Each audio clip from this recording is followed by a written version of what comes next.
So when they attacked McKinney, they were searching for the chiefs. They requested to see the children of Ya and Mami. At that time, I was a little girl.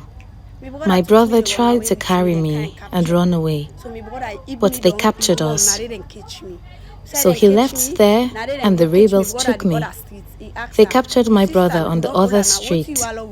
The rebels asked him if they should give a short or long sleeve. My brother could not respond. He pleaded with them not to do anything to me because I had no knowledge of what was going on. They threatened him that if he did not reply between short and long sleeve, they would kill him. My brother then decided that they should give me long sleeve. They chopped my hand off. Adama is one of thousands who endured devastating amputations, victims of a conflict they never chose. Her parents were murdered before her eyes, a tragedy that continues to haunt her.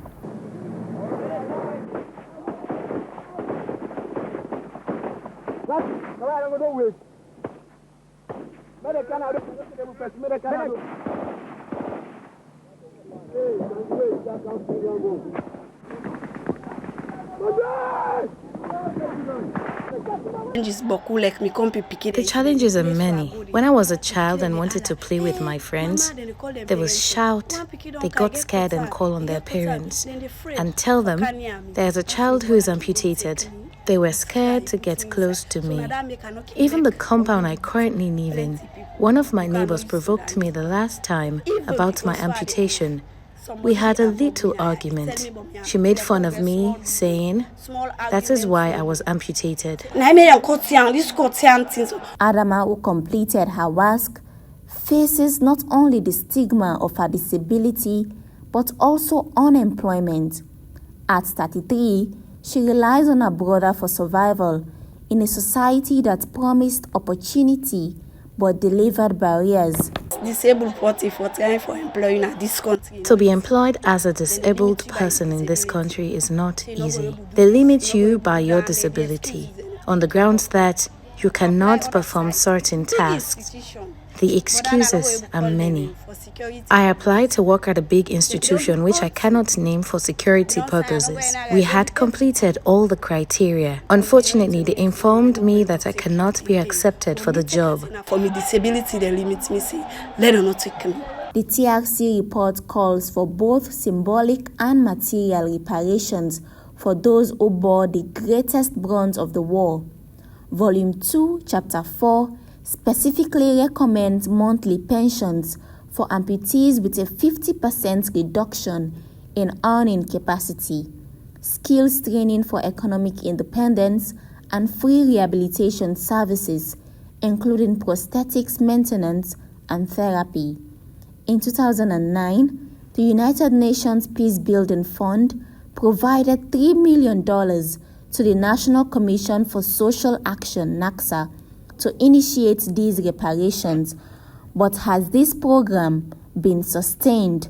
It was a design, it was a project, and it has a duration. It started in 2008 and it ended in 2019 to 2020. So all of the provisions, facilities that they were supposed to enjoy ended the moment the project ended. But I may not want to repeat it again. NACSA have cleverly absorbed these wounded as persons with disability, and they are part of our beneficiary categorization for all interventions the Commission is undertaking. The Center for Memory and Reparations, through exhibitions at the Peace Museum, keeps the narrative of war-wounded and amputees alive, advocating for collective healing and the TRC's recommendations. That when ordinary Sierra Leoneans hear these stories, they will be moved to help, because the government has not yet provided adequate reparations to these victims, and we're trying to get ordinary Sierra Leoneans to help them. Over the past 6 months, we've been able to collect funding and other material resources that we give to the Amputees and War Wounded Association for their members. However, The journey towards fulfilling these reparations seems like eternity. Adama's plea reflects the desperate need for dignity and freedom from the constant reminders of past trauma. Amputees want the government to prioritize their needs and fully implement the TRC's recommendations.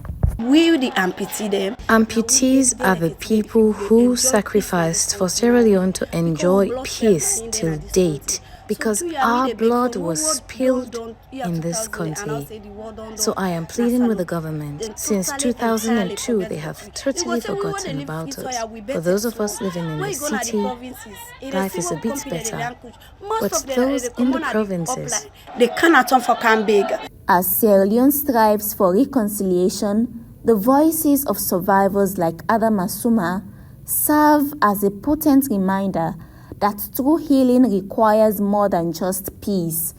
It demands sustained commitment to justice, reparations, and unwavering support to those bearing the deepest scars of the nation's past. This story is brought to you with support from the African Transitional Justice Legacy Fund through the Media Reform Coordinating Group under the project Engaging Media and Communities to Change the Narrative of Transitional Justice Issues in Sierra Leone.